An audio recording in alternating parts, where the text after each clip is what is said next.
Don't call it a comeback. I've been here for years. I'm rocking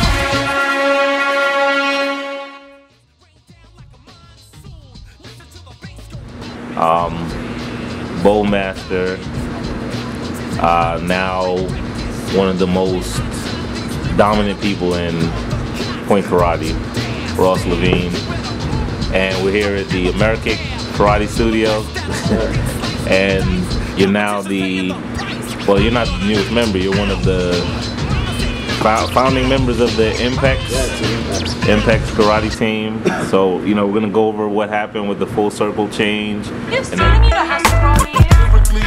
You can't win. me to reintroduce myself. My name is Ross Levine. I'm 24 years old, almost 25, another month or two. And I've been doing martial arts since I was 12, since I was 7, black belt when I was 12, competing since I was about 12, 13. You know, worked my way up the ranks and hooked up with Johnny Tenshin when I was about 15. So going almost on 10 years with him. Doing a lot of different teams. Mike Conroy was the first one to pick me up as an adult. My adult career consisted of CJB, Wasaroo, Full Circle, and now Team Impex. So you've seen him, you know how to throw me in. You can't win. It's suicide. it was a big deal for a lot of people. So now, normally, you know, we start off with the how you got started, and for those that don't know, this interview started a year ago.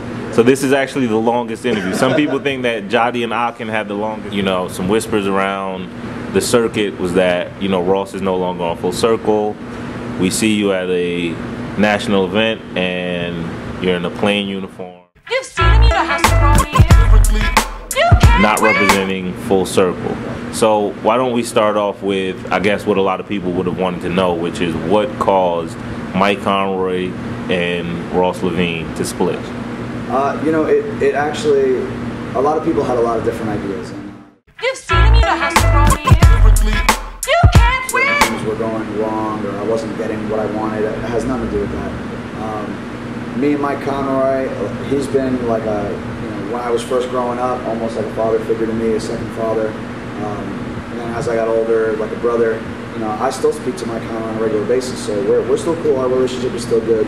He busts my chops a little more now than he did before, obviously, because we've now become rivals, friends and rivals. But the whole thing with Full Circle was, you know, when I first turned to an adult, and Mike picked me up on CJB, it was always a very small, tight group, and that's what made CJB prestigious. Is everyone wanted to be on that team.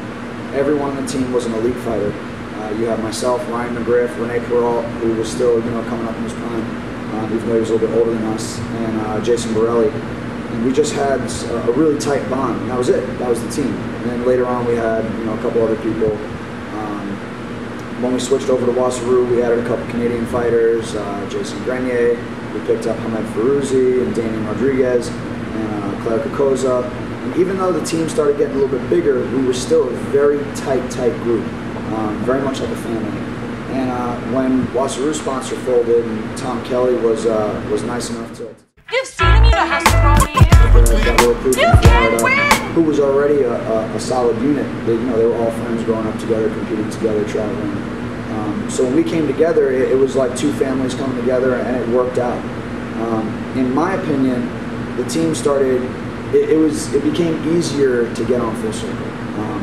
You know, and my whole thing was, if you want to call yourself the best team in the world, you can't have people on the team that don't represent that quality across the board.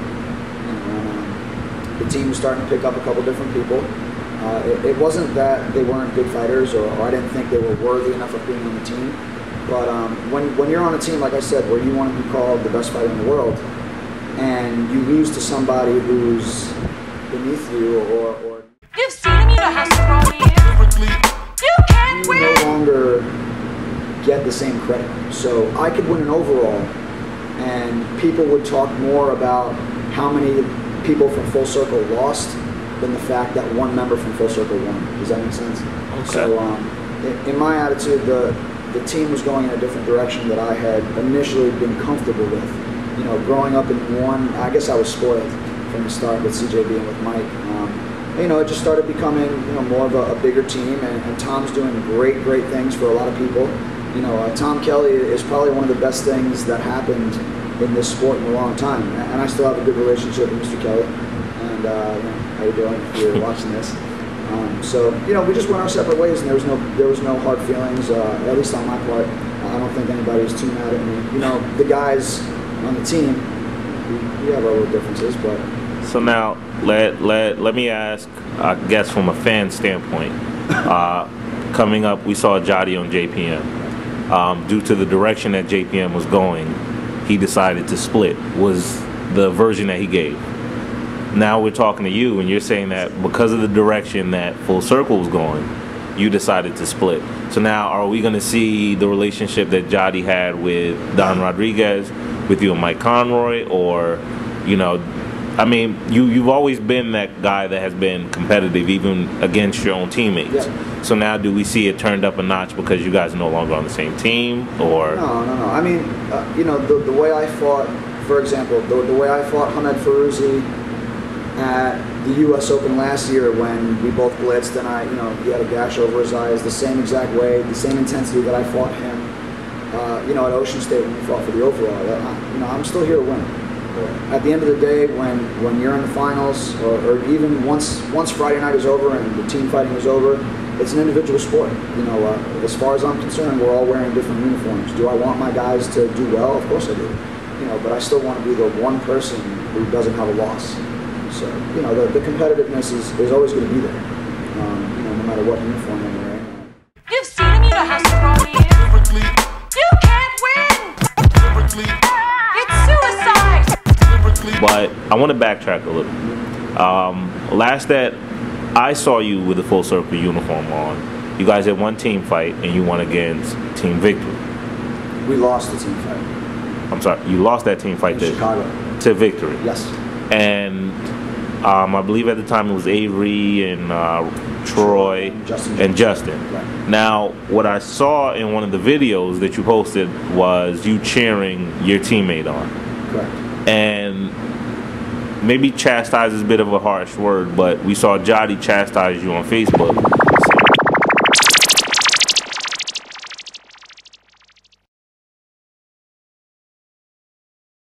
Guys that you train with every morning.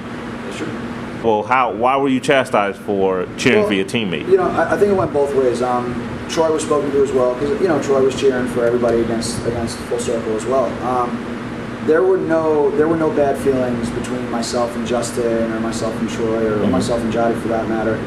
We understood the gravity of the situation. We were two teams. We're wearing different uniforms. We're fighting against each other. Obviously, I wanted my team to win. He wanted his team to win.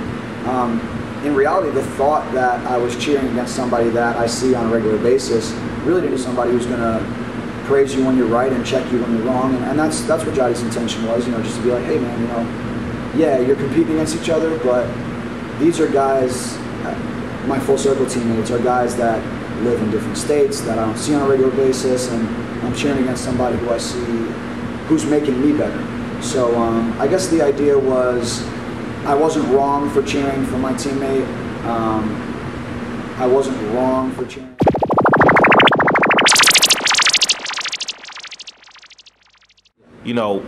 Why have you even choose who to be loyal to, your teammate or the people that you train with? I don't think there was I don't think it was Jody saying, "Hey, choose sides."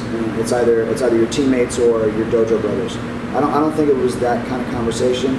I think it was just like, listen, you got obviously two groups of people that you care about for different reasons, so don't choose sides. And I think that's what it was more about, was don't be the guy who's locked into his team when you got people that you train with and see on a regular basis.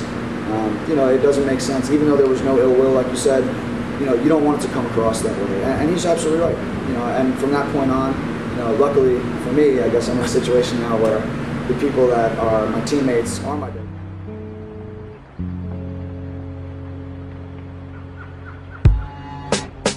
Pretty hard. I made a couple mistakes and lost the fight. We just taught a seminar together yesterday, so it's good. It's part of the game. Now, speaking of Jody, you guys came out with this new team. You've seen him, you know how strong he is. You can't win. It's suicide! You've seen him, you know how strong he is. You can't win! Self-defense doesn't mean you go out and attack someone, but you do have the right to defend yourself by any means necessary if you're in that position to defend yourself.